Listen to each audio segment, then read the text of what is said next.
약성경 이쪽에 있습니다. 제가 마태복음 2장 9절부터 12절까지의 말씀을 봉독하겠습니다. 박사들이 왕의 말을 듣고 갈새 동방에서 보던 그 별이 문득 앞서 인도하여 가다가 악이 있는 곳 위에 머물러 서 있는지라. 그들이 별을 보고 매우 크게 기뻐하더라. 집에 들어가 아기와 그의 어머니 마리아가 함께 있는 것을 보고 엎드려 아기께 경배하고 보배압을 열어 황금과 유향과 몰약을 예물로 드리니라. 그들은 꿈에 헤롯에게로 돌아가지 말라 지시함을 받아 다른 길로 고국에 돌아가니라. 아멘.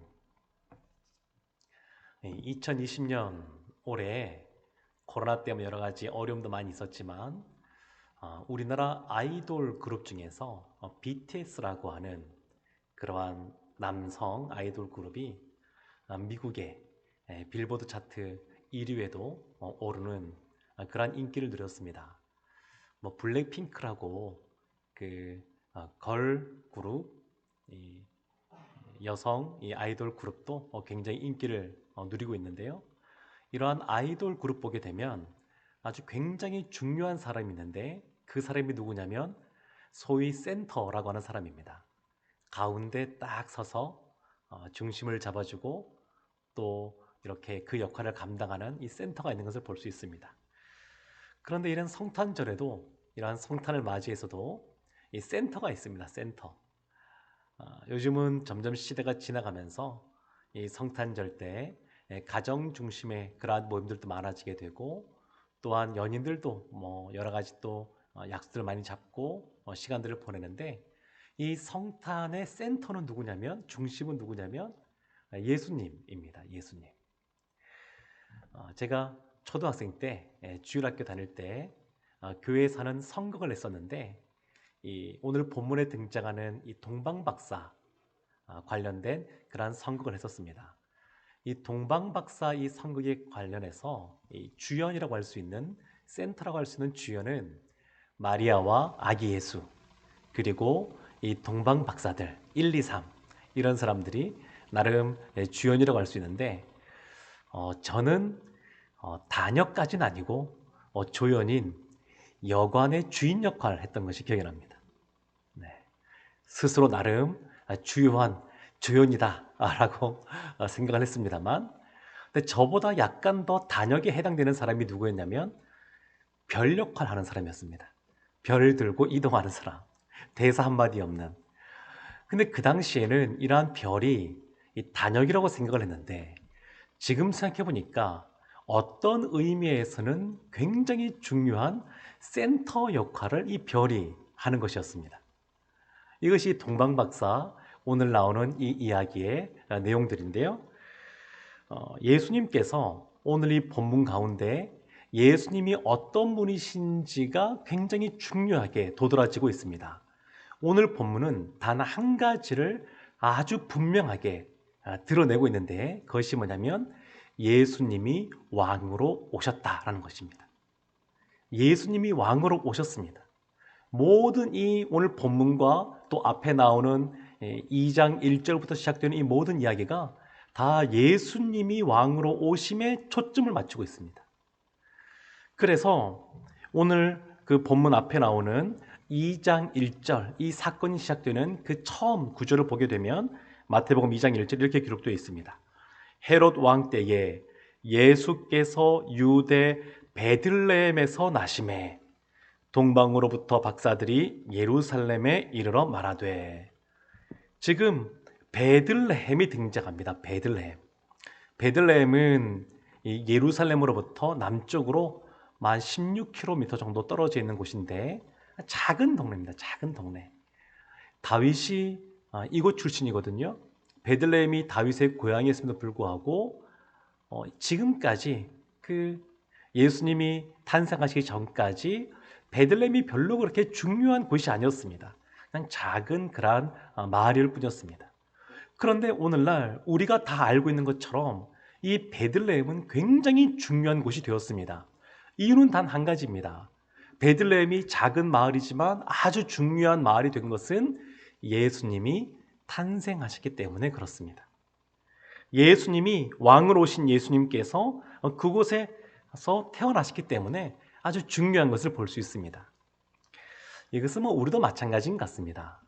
우리도 우리 자신을 돌이켜 보게 되면 아주 자존감이 높으신 분도 계시겠지만 스스로 생각할 때 여전히 연약하고 부족한 것이 많다 그러고 또 그렇게 생각할 수도 있지만 우리가 정말로 중요한 사람인 이유는 바로 예수님께서 우리를 사랑하시고 우리를 위하여 십자가를 지시고 또 부활하신 이후에 우리와 함께 하시기 때문에 그렇습니다. 그래서 우리는 다 사랑받기 위해 태어난 사람이라고 말할 수 있고 세상의 어떤 것과도 비교할 수 없는 그러한 고귀한 존재라고 할 수가 있습니다.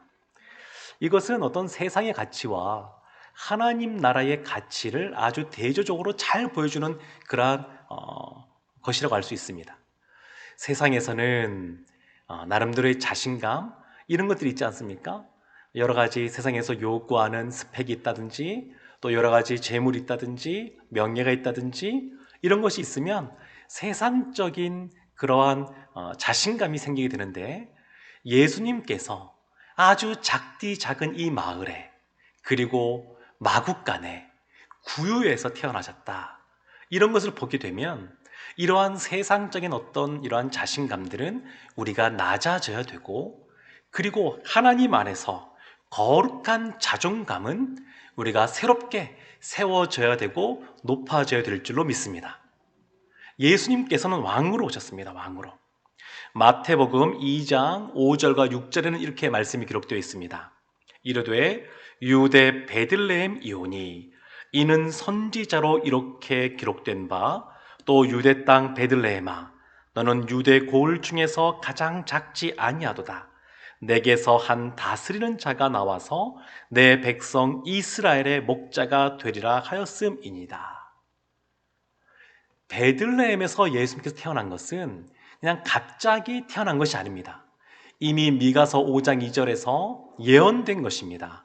이 베들레헴에서 메시아가 이스라엘의 목자가 이스라엘의 왕이 태어나게 될 것이라고 예언되어졌고 그 예언에 따라 예수님께서 베들레헴에서 탄생하신 겁니다.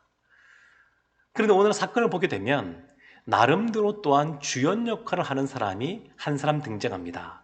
누구냐면 헤롯입니다. 헤롯. 예수님이 태어날 때 그 헤롯을 흔히 우리가 헤롯 대왕이다 라고 말하는데 마태복음 2장 2절과 3절에 이런 말씀이 있습니다. 유대인의 왕으로 나시니가 어디 계시냐? 우리가 동방에서 그의 별을 보고 그에게 경배하러 왔노라 하니 헤롯 왕과 온 예루살렘이 듣고 소동한지라. 이 헤롯 대왕은 유대인이 아닙니다. 유대인이 아닌데 그 유대 땅을 다스리는 왕으로 있습니다. 이 헤롯은 어디 사람이냐면 이 유대 지역 남쪽에 있는 구약 시대 때 에돔이라고 하는 지역, 신약 시대 때 이두메라고 하는 지역 그 출신입니다. 그러니까 이 헤롯은 나름대로의 정통성이 약한 사람입니다. 유대인이 아니라 그 이두메인이었기 때문에 나름대로 그 정통성이 약한 사람이었고 그러다 보니까 이 권력을 유지하기 위해서 다른 사람을 믿지를 잘 못했습니다. 그래서 자신의 권력을 유지하기 위해 심지어는 아내도 죽이고 아들들도 죽이고 아주 이러한 것을 행하는 사람이었습니다. 나중에 보게 되면 예수님이 태어난 그 지역에 수많은 어린아이들도 죽이게 되는데 이 모든 것이 본인의 그러한 정통성이 약한 모습 속에 권력을 유지하고자 하는 마음이 컸기 때문에 그렇습니다. 이 헤롯은 진짜가 앞에서 굉장히 두려워했던 겁니다. 본인이 왕인데 유대인의 왕이 태어났다라는 소식을 듣고 나서 굉장히 마음에 번민이 생기고 마음에 어려움이 생겼습니다. 그래서 마태복음 2장 7절과 8절에서 동방 박사들에게 이렇게 말을 합니다.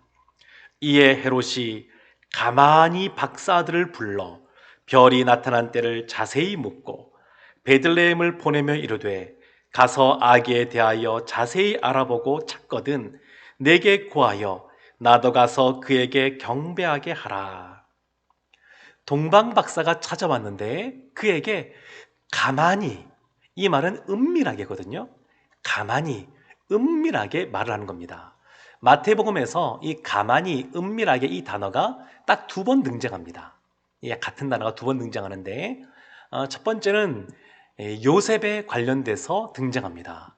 마리아가, 약혼한 정혼 여인 마리아가 임신했다라는 소식을 알고 나서 가만히 그것을 끊고자 했었습니다. 그것은 마리아를 배려해서 그런 겁니다. 긍휼의 마음, 배려의 마음으로 그냥 가만히 그것을 끊고자 했고, 이 헤롯은 그것이 아닙니다. 동방박사를 속이는 겁니다. 교묘한 그러한 거짓말로 그 어린아이가 유대인의 왕이라고 하는 아기가 태어났다는 것을 알게 되면 미리 사전에 가서 그 어린아이를 제거하고자 이 교묘하게 거짓말로 하는 것을 볼 수 있습니다. 가만히, 은밀하게, 동일한 단어인데도 불구하고 아주 전혀 상반된 그러한 모습으로 나타난 것을 볼 수 있습니다. 사랑하는 성도 여러분, 우리도 이런 것을 분별할 수 있어야 됩니다. 이 상황이 어떠한지 분별할 수 있는 그러한 지혜가 있어야 될 줄로 믿습니다. 또 한 부류의 사람들이 등장합니다. 예수님이 왕으로 오셨는데 또 한 부류의 사람들은 종교 지도자들입니다. 모든 대제사장들과 백성들의 서기관들이 등장하는데 2장 4절에 이렇게 말씀이 기록되어 있습니다. 왕이 모든 대제사장과 백성의 서기관들을 모아 그리스도가 어디서 나겠느냐 물으니. 헤롯은 구약의 말씀에 좀 무지한 사람이었습니다. 이두메 사람 출신이다 보니까 하나님의 말씀을 잘 알지 못했습니다. 그래서 동방 박사들이 찾아와서 유대인의 왕이 어디에서 태어났느냐 물으니까 본인은 알지 못하고 제사장들과 또한 서기관들에게 물어봅니다. 그러니까 이 종교 지도자들은 본인들이 어디에서 메시아가 태어나는지 잘 알고 있었기 때문에 미가서의 말씀으로 베들레헴에서 태어날 것입니다, 이렇게 알려준 겁니다. 근데 아주 놀라운 것은 뭐냐면 이 종교 지도자라고 할 수 있는 하나님의 말씀은 누구보다 잘 안다고 하는 사람들, 이러한 미가서에 나오는 말씀을 잘 알고 있는 이들이 그 다음에 보인 반응이 없습니다. 유대인의 왕이 태어났다 이런 소식을 듣고 나서 그냥 아무런 반응을 보이지 않습니다. 어떤 면에서는 관심도 기울이지 않는 것 같습니다. 이거 참 놀라운 겁니다. 이 당시에 이스라엘 사람들, 백성들, 민중들은 메시아 대망 사상이 가득 찼었습니다.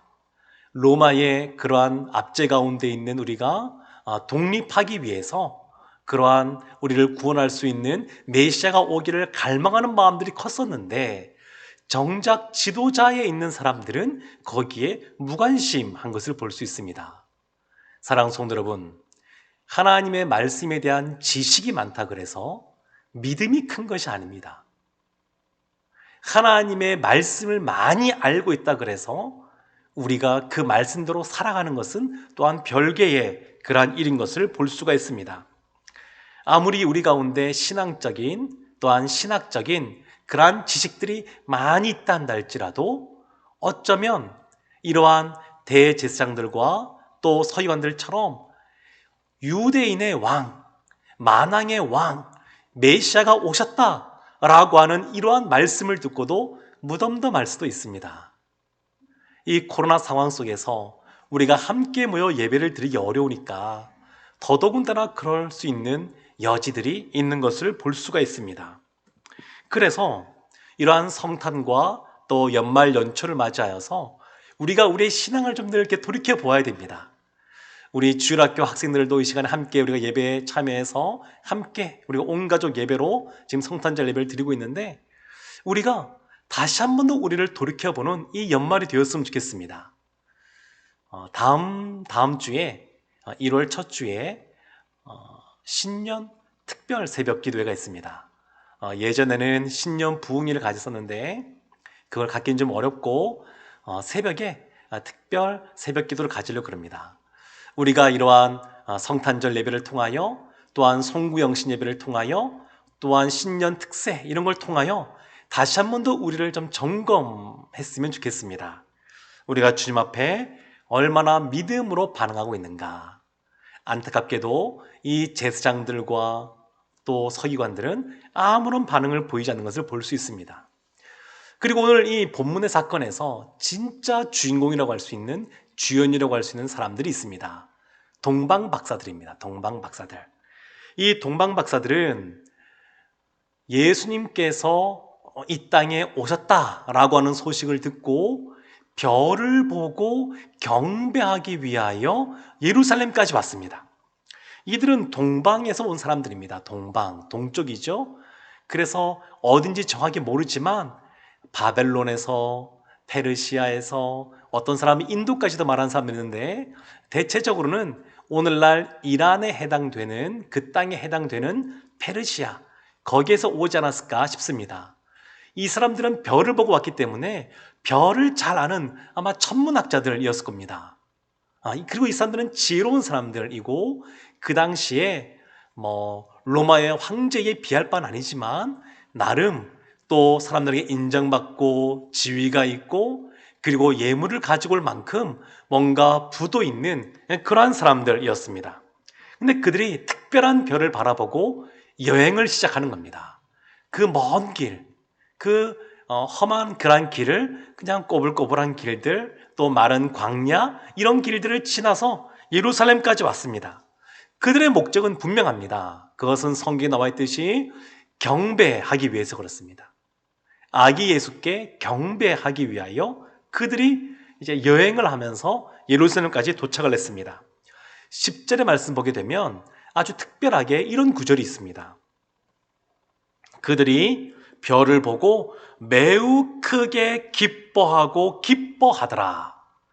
그들이 매우 크게 기뻐하고 기뻐하더라. 그들은 기뻤습니다. 1차적으로는 별이 다시 등장하여서 기쁘다라고 볼 수 있지만 그러한 별을 따라가는 것은 그것은 메시아, 유대인의 왕이라고 태어나신 그 메시아를 경배하기 위하여 가는 것이니까 예수님 때문에 기뻐했다라고 볼 수 있습니다. 반복해서 나오는 것이죠. 기뻐하고 기뻐하더라. 매우 크게 기뻐하고 기뻐하더라. 이 성탄절은 그래서 기쁜 날입니다. 그래서 우리가 인사할 때 메리 크리스마스, 즐거운 기쁜 그러한 성탄절 이렇게 인사하지 않습니까? 이 동방박사들은 기뻐했습니다. 기뻐했습니다. 또한 이들은 어떻게 했었냐면 예수님께 예물을 드렸습니다. 11절 말씀에 이렇게 기록되어 있습니다. 집에 들어가 아기와 그의 어머니 마리아가 함께 있는 것을 보고 엎드려 아기께 경배하고 보배압을 열어 황금과 유향과 모략을 예물로 드리니라. 아기께 경배하고, 아기를 낳은 마리아가 아니라 아기께 경배하고 이렇게 말합니다. 황금, 유향, 모략 다 귀한 것들입니다. 그 당시에 역사적으로 보게 되면, 문화적으로 보게 되면 이 황금은 왕을 의미하고요. 또한 이러한 유향과 모략은 다 이렇게 향을 내는 건데 이 유향은 신께 드리는 거니까 신성을 드러내는 것이고 또 이 모략은 장사 지낼 때 시체가 또 부패할 때 냄새나지 않도록 뿌리는 거니까 또 이러한 장례를 준비하는 그런 의미를 담고 있는 것들입니다. 그렇지만 다 귀한 것들입니다. 다 귀한 것입니다. 이들이 그냥 나오지 않고 예물을 갖고 나온 겁니다. 우리도 주 앞에 예배 드릴 때마다 그냥 나오지 않고 또 하나님께 감사한 마음으로 또 우리가 예물을 하나님께 갖고 나오는데 그것처럼 예물을 갖고 나온 겁니다. 오늘날 우리가 이렇게 이 말씀을 보면서 주님께 예물을 드린다라고 한다 그러면 이러한 물질뿐만 아니라 우리의 삶을 드리는 것이라고 말할 수 있습니다. 주님께서 우리에게 주신 사명들이 있는데 그 사명을 감당하는 모습으로 나오는 것이죠. 이 동방 박사들은 예수님께 나오기까지 그 상황이 녹록지 않았습니다. 그들은 주 앞에 나올 때 아주 좋지 않은 그런 환경 속에 있었지만 그럼에도 주님 앞에 나와왔고 기뻐했고 예물을 드리는 모습으로 있었습니다. 사랑하는 성도 여러분, 예수님을 믿는다라고 하는 것은 우리의 주권을 주님께 드린다라고 하는 것입니다. 아기 예수께 경배한다라고 하는 것은 다른 식으로 표현하면 우리가 예수를 믿음으로 주님께 우리의 주권을 드린다라고 하는 것입니다. 이전에는 세상의 다른 대상을 섬기고 또한 어떤 분들은 자기 자신을 우상시에서 섬기는 사람들도 있지만 그러나 우리는 그런 사람들이 아니라 예수님을 섬기는 사람들, 예수님을 높여드리는 사람들, 예수님이 우리의 삶 속에 왕으로서 계시는 그러한 사람들인 줄로 믿습니다. 그래서 우리가 늘 이렇게 한번 돌이켜보면 좋겠습니다. 성탄절을 맞이해서 예수님이 왕으로 오셨는데 예수님이 내 삶의 왕으로 계시는가? 예수님이 우리가 예배 시간뿐만 아니라 우리의 삶 속에서 우리가 경배하고 높여드리는 그러한 분으로 계시는가? 한번 돌이켜보았으면 좋겠습니다. 이 동방 박사가 오늘 사건에서 주연처럼 보이지만 사실은 드러나지 않은 진짜 주연이 있습니다. 진짜 센터가 있습니다. 하나님께서 이 동방 박사에게 별을 보여주시고 계시를 하셨습니다. 이 동방에서 그 먼 곳에서 예루살렘까지 오고 이런 것은 다 하나님께서 이미 계시하셨기 때문에 그렇습니다. 동방 박사는 동방에서 예루살렘 올 때까지 하나님, 별을 바라보고 하나님이 주신 그런 별을 바라보고 예루살렘까지 오게 되었습니다. 또한 2장 9절 말씀 보게 되면 이렇게 말씀이 있습니다. 박사들이 왕의 말을 듣고 갈새 동방에서 보던 그 별이 문득 앞서 인도하여 가다가 아기 있는 곳 위에 머물러 서 있는지라.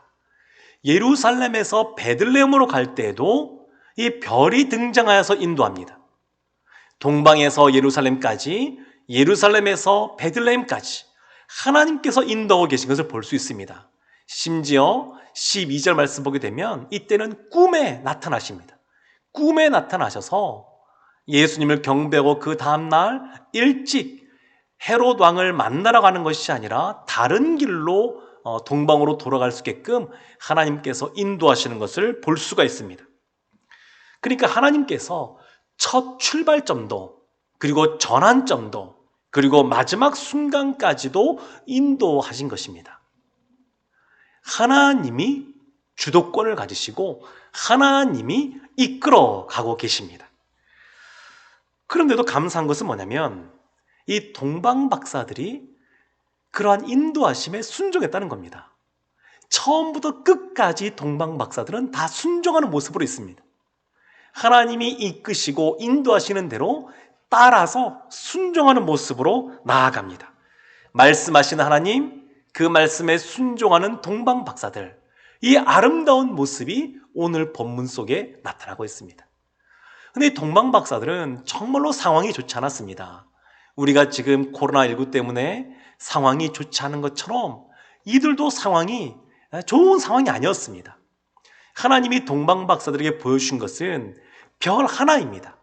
계시 한 번입니다. 늘 하나님께서 이게 쭉 인도하신 것이 아니라 중간에 어디로 가야 되는지 모를 만큼 그들이 충분한 하나님의 말씀을 알고 있지는 못했었습니다. 그들은 예수님께서 어디에서 구체적으로 태어나시는지 그것도 모르는 상황에서 아브라함이 갈 바를 알지 못하고 하나님 말씀하신 그 약속의 땅으로 간 것처럼 이들도 그렇게 발걸음을 뗀 사람들입니다. 이들은 가까운 데 살던 사람들도 아닙니다.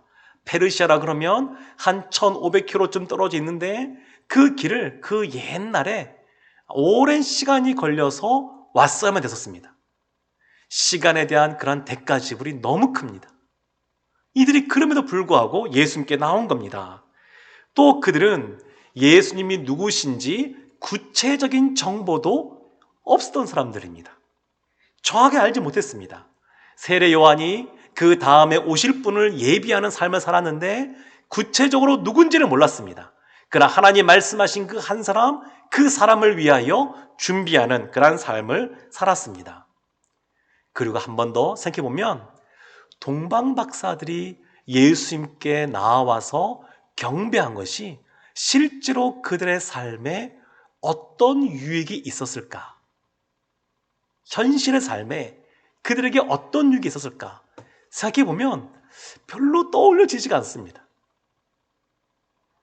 그러니까 이런 상황에도 불구하고 동방박사들이 예수님께, 하나님 인도하심 따라 예수님께 나와 경배한 것입니다. 너무너무 아름답고 놀라운 그런 모습이라고 할 수 있습니다. 그런데 동방박사들이 이렇게 헌신한 것 같지만 또한 돌이켜 생각해 보게 되면 이것은 하나님의 은혜인 것을 볼 수 있습니다. 동방박사들이 아기 예수께 나와 경배했는데 하나님은 동방박사가 아니라 다른 사람들을 부를 수도 있었습니다. 몇 사람만이 아니라 더 대단한 그러한 사람들을 준비하고 경배하게 할 수도 있었습니다. 그런데 하나님이 그렇게 하지 않으신 겁니다. 그 먼 곳에 이방인인 그러한 동방박사들, 그들이 지혜로운 사람들일지는 모르겠지만 그러나 그렇다 그래서 세상에 권세를 갖고 있는 사람들은 또한 아니었습니다. 이러한 사람들을 하나님께서 예수님께로 인도하여 경배하게 하신 것은 하나님이 베풀어 주신 은혜입니다. 은혜. 이것은 우리도 마찬가지입니다. 우리도 이 성탄절날 비록 우리가 함께 모여서 예배드리지 못하지만 각자의 처소에서 또 우리가 이렇게 함께 또 영상을 함께 모여서 실시간으로 하나님께 예배드리는 것, 하나님을 찬양하는 것, 경배하는 것, 이것은 하나님의 은혜입니다. 은혜. 주님이 은혜를 주셨기 때문에 우리가 예수님을 알게 되었고 만나게 되었고 예수님과 동행하는 그러한 임마누엘의 그러한 삶을 사는 줄로 믿습니다. 우리는 선택받은 사람들입니다. 선택받은 사람들. 그러면 왜 예수님이 이 땅에 오시는데 헤롯 대왕의 반응이 다르고 대제사장들의 반응이 다르고 동방박사들의 반응이 달랐을까요? 생각해보면 차이점은 한 가지입니다.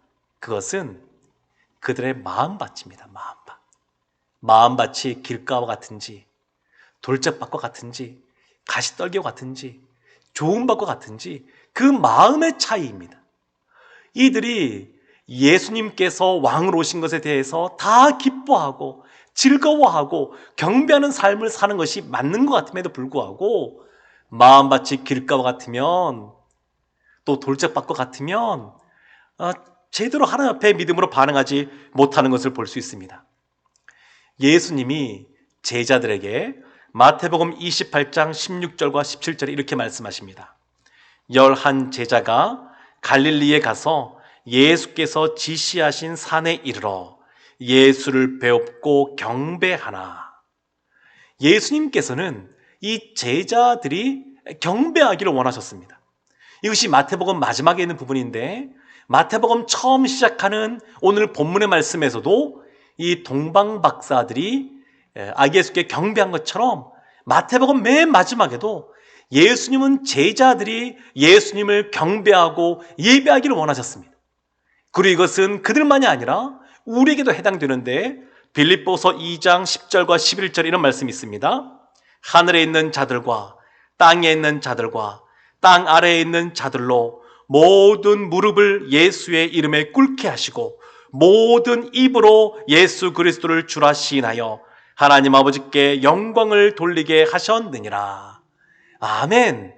하나님은 예수님께 모든 무릎이 경배하고 모든 입이 찬양하기를 원하십니다.